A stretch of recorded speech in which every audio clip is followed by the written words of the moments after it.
2. Valeur transmise par la machine au produit. On a vu que les forces productives résultant de la coopération et de la division du travail ne coûtent rien au capital.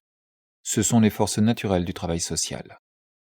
Les forces physiques appropriées à la production, telles que l'eau, la vapeur, etc., ne coûtent rien non plus. Mais de même que l'homme a besoin d'un poumon pour respirer, de même il a besoin d'organes façonnés par son industrie pour consommer productivement les forces physiques. Il faut une roue hydraulique pour exploiter la force motrice de l'eau et une machine à vapeur pour exploiter l'élasticité de la vapeur. Et il en est de la science comme des forces naturelles. Les lois des déviations de l'aiguille aimantée dans le cercle d'action d'un courant électrique et de la production du magnétisme dans le fer autour duquel un courant électrique circule, une fois découvertes, ne coûtent pas 1 liard. Note 23. Mais leur application à la télégraphie, etc., exige des appareils très coûteux et de dimensions considérables. L'outil, comme on l'a vu, n'est point supprimé par la machine. Instrument nain dans les mains de l'homme, il croît et se multiplie en devenant l'instrument d'un mécanisme créé par l'homme. Dès lors, le capital fait travailler l'ouvrier non avec un outil à lui, mais avec une machine maniant ses propres outils. Si donc il est évident au premier coup d'œil que l'industrie mécanique, en s'incorporant la science et des forces naturelles puissantes, augmente d'une manière merveilleuse la productivité du travail, on peut cependant demander si ce qui est gagné d'un côté n'est pas perdu de l'autre, si l'emploi de machines économise plus de travail que n'en coûte leur construction et leur entretien. Comme tout autre élément du capital constant, la machine ne produit pas de valeur, mais transmet simplement la sienne à l'article qu'elle sert à fabriquer. C'est ainsi que sa propre valeur entre dans celle du produit. Au lieu de le rendre au meilleur marché, elle l'enchérit en proportion de ce qu'elle vaut. Et il est facile de voir que ce moyen de travail caractéristique de la grande industrie est très coûteux comparé aux moyens de travail employés par le métier et la manufacture. Remarquons d'abord que la machine entre toujours tout entière dans le procès qui crée le produit, et par fraction seulement dans le procès qui en crée la valeur. Elle ne transfère jamais plus de valeur que son usure ne lui en fait perdre en moyenne. Il y a donc une grande différence entre la valeur de la machine et la portion de valeur qu'elle transmet périodiquement à son produit, entre la machine comme élément de valeur et la machine comme élément de production. Plus grande est la période pendant laquelle la même machine fonctionne, plus grande est cette différence. Tout cela, il est vrai, s'applique également à n'importe quel autre moyen de travail. Mais la différence entre l'usage et l'usure est bien plus importante par rapport à la machine que par rapport à l'outil. La raison en est que la machine, construite avec des matériaux plus durables, vit par cela même plus longtemps, que son emploi est réglé par des lois scientifiques précises, et qu'enfin son champ de production est incomparablement plus large que celui de l'outil. Déduction faite des frais quotidiens de la machine et de l'outil, c'est-à-dire de la valeur que leur usure et leurs dépenses en matières auxiliaires, telles que charbon, huile, etc., transmettent en moyenne aux produits journaliers, leur aide ne coûte rien. Mais ce service gratuit de l'une et de l'autre est proportionné à leur importance respective. Ce n'est que dans l'industrie mécanique que l'homme arrive à faire fonctionner sur une grande échelle les produits de son travail passés comme force naturelle, c'est-à-dire gratuitement. Note 24. L'étude de la coopération et de la manufacture nous a montré que des moyens de production tels que bâtisses, etc., deviennent moins dispendieux par leur usage en commun et font ainsi diminuer le prix du produit. Or, dans l'industrie mécanique, ce n'est pas seulement la charpente d'une machine d'opération qui est usée en commun par ces nombreux outils, mais le moteur et une partie de la transmission sont usés en commun par de nombreuses machines d'opération. Étant donné la différence entre la valeur d'une machine et la quote-part de valeur que son usure quotidienne lui fait perdre et transférer au produit, celui-ci sera enchéri par ce transfert en raison inverse de sa propre quantité. Dans un compte-rendu publié en 1858, M. Baines de Blackburn estime que chaque force de cheval mécanique met en mouvement 450 broches de la mule automatique, ou 200 broches du throttle, ou bien encore 15 métiers pour 40 inch cloth avec l'appareil qui tend la chaîne, etc. Dans le premier cas, les frais journaliers d'un cheval vapeur et l'usage de la machine qu'il met en mouvement se distribuent sur le produit de 450 broches de la mule, dans le second, sur le produit de 200 broches du throttle, et dans le troisième, sur celui de 15 métiers mécaniques, de telle sorte qu'il n'est transmis à une once de filet ou à un mètre de tissu qu'une portion de valeur imperceptible. Il en est de même pour le marteau à vapeur cité plus haut. Comme son usure de chaque jour, sa consommation de charbon, etc. se distribue sur d'énormes masses de fer martelé, chaque quintal de fer n'absorbe qu'une partie minime de valeur. Cette portion serait évidemment considérable si l'instrument cyclope ne faisait qu'enfoncer de petits clous. Étant donné le nombre d'outils, ou quand il s'agit de force, la masse d'une machine, la grandeur de son produit dépendra de la vitesse de ses opérations, de la vitesse par exemple avec laquelle tourne la broche, ou du nombre de coups que le marteau frappe dans une minute. Quelques-uns de ces marteaux colosses donnent 70 coups par minute. La machine de Ryder, qui emploie des marteaux à vapeur de moindre dimension pour forger des broches, assène jusqu'à 700 coups par minute. Étant donné la proportion suivant laquelle la machine transmet de la valeur au produit, la grandeur de cette quote-part dépendra de la valeur originaire de la machine. Note 25. Moins elle contient de travail, moins elle ajoute de valeur au produit. Moins elle transmet de valeur, plus elle est productive et plus le service qu'elle rend se rapproche de celui des forces naturelles. Or, la production de machines au moyen de machines diminue évidemment leur valeur, proportionnellement à leur extension et à leur efficacité. Une analyse comparée du prix des marchandises produites mécaniquement et de celles produites par le métier ou la manufacture démontre qu'en général cette portion de valeur que le produit dérive du moyen de travail croît dans l'industrie mécanique relativement tout en décroissant absolument. En d'autres termes, sa grandeur diminue absolument, mais elle augmente par rapport à la valeur du produit total, d'une livre de filet par exemple. Note 26. Il est clair qu'un simple déplacement de travail a lieu, c'est-à-dire que la somme totale de travail qu'exige la production d'une marchandise n'est pas diminuée, ou que la force productive du travail n'est pas augmentée si la production d'une machine coûte autant de travail que son emploi en économise. La différence cependant entre le travail qu'elle coûte et celui qu'elle économise ne dépend pas du rapport de sa propre valeur à celle de l'outil qu'elle remplace.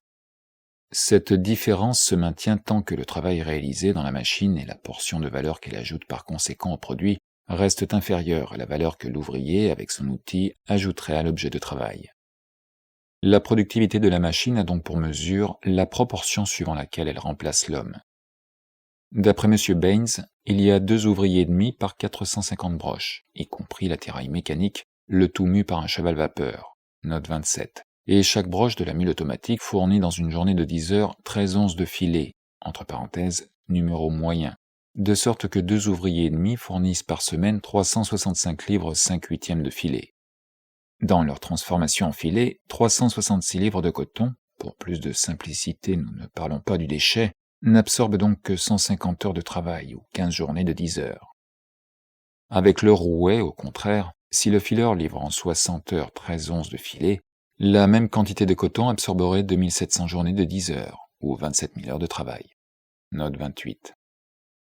Là où la vieille méthode du block printing ou de l'impression à la main sur toile de coton a été remplacée par l'impression mécanique, une seule machine imprime avec l'aide d'un homme autant de toiles de coton à 4 couleurs en 1 heure qu'en imprimaient auparavant 200 hommes. Note 29. Avant Kelly Whitney inventa le cotton gin en 1793, il fallait en moyenne 1 journée de travail pour détacher 1 livre de coton de sa graine.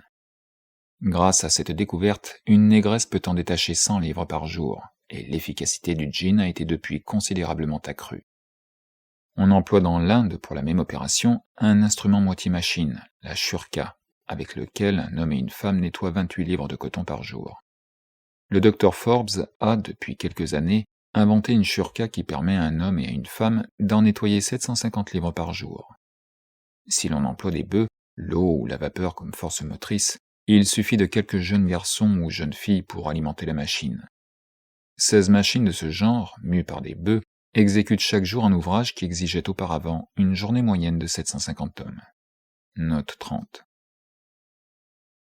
Nous avons vu qu'une charrue à vapeur, dont les dépenses s'élèvent à 3 pence ou un quart de shilling par heure, fait autant de besogne que 66 laboureurs, coûtant 15 shillings par heure. Il est important ici de faire disparaître un malentendu assez commun. Ces 15 shillings ne sont pas l'expression monétaire de tout le travail dépensé dans 1 heure par les 66 hommes. Si le rapport de leur surtravail à leur travail nécessaire est de 100%, les 66 laboureurs ajoutent au produit, par leur heure collective, 66 heures de travail, ou une valeur de 30 shillings, dont leur salaire ne forme que la moitié. Or, ce n'est pas leur salaire que la machine remplace, mais leur travail. En supposant donc que 3000 livres sterling soit le prix de 160 ouvriers ou de la machine qui les déplace, cette somme d'argent par rapport à la machine exprime tout le travail nécessaire et surtravail réalisé en elle, tandis que par rapport aux ouvriers, elles n'expriment que la partie payée de leur travail. Une machine aussi chère que la force du travail qu'elle remplace coûte donc toujours moins de travail qu'elle n'en remplace. Note 31. Considéré exclusivement comme moyen de rendre le produit meilleur marché, l'emploi des machines rencontre une limite. Le travail dépensé dans leur production doit être moindre que le travail supplanté par leur usage. Pour le capitaliste, cependant, cette limite est plus étroite. Comme il ne paye pas le travail mais la force de travail qu'il emploie, il est dirigé dans ses calculs par la différence de valeur entre les machines et les forces de travail qu'elles peuvent déplacer. La division de la journée, en travail nécessaire et surtravail, diffère non seulement en divers pays, mais aussi dans les mêmes pays à diverses périodes, et dans la même période en diverses branches d'industrie. En outre, le salaire réel du travailleur monte tantôt au-dessus et descend tantôt au-dessous de la valeur de sa force. De toutes ces circonstances, il résulte que la différence entre le prix d'une machine et celui de la force de travail peut varier beaucoup, lors même que la différence entre le travail nécessaire à la production de la machine et la somme de travail qu'elle remplace reste constante. Mais c'est la première différence seule qui détermine le prix de revient pour le capitaliste, et dont la concurrence le force à tenir compte. Aussi voit-on aujourd'hui des machines inventées en Angleterre qui ne trouvent leur emploi que dans l'Amérique du Nord. Pour la même raison, l'Allemagne au XVIe et XVIIe siècle a inventé des machines dont la Hollande seule se servait, et maintes inventions françaises du XVIIIe siècle n'étaient exploitées que par l'Angleterre. En tout pays d'ancienne civilisation, l'emploi des machines dans quelques branches d'industrie produit dans d'autres une telle surabondance de travail, redundancy of labor, dit Ricardo, que la baisse du travail au-dessous de la valeur de la force de travail met ici obstacle à leur usage et leur rend superflu, souvent même impossible au point de vue du capital dont le gain provient en effet de la diminution non du travail qu'il emploie, mais du travail qu'il paye. Pendant les dernières années, le travail des enfants a été considérablement diminué et même ça et là presque supprimé dans quelques branches de la manufacture de laine anglaise. Pourquoi ? L'acte de fabrique forçait d'employer une double série d'enfants, dont l'une travaillait 6 heures, l'autre 4, ou chacune 5 heures seulement. Or, les parents ne voulurent point vendre les demi-temps, half-times, meilleur marché que les temps entiers, full-times. Dès lors, les demi-temps furent remplacés par une machine. Note 32. Avant l'interdiction du travail des femmes et des enfants au-dessous de 10 ans dans les mines, le capital trouvait la méthode de descendre dans les puits des femmes, des jeunes filles et des hommes nus liés ensemble, tellement d'accord avec son code de morale et surtout avec son grand livre, que ce n'est qu'après l'interdiction qu'il eut recours à la machine et supprima ces mariages capitalistes. Les Yankees ont inventé des machines pour casser et broyer les pierres. Les Anglais ne les emploient pas parce que le misérable, entre parenthèses wretch, tel est le nom que donne l'économie politique anglaise à l'ouvrier agricole, le misérable donc qui exécute ce travail reçoit une si faible partie de ce qui lui est dû que l'emploi de la machine enchérirait le produit pour le capitaliste. Note 33. En Angleterre, on se sert encore le long des canaux de femmes au lieu de chevaux pour le halage. Note 34. Parce que les frais des chevaux et des machines sont des quantités données mathématiquement, tandis que ceux des femmes rejetés dans la lie de la population échappent à tout calcul. Aussi c'est en Angleterre, le pays des machines, que la force humaine est prodiguée pour des bagatelles avec le plus de cynisme.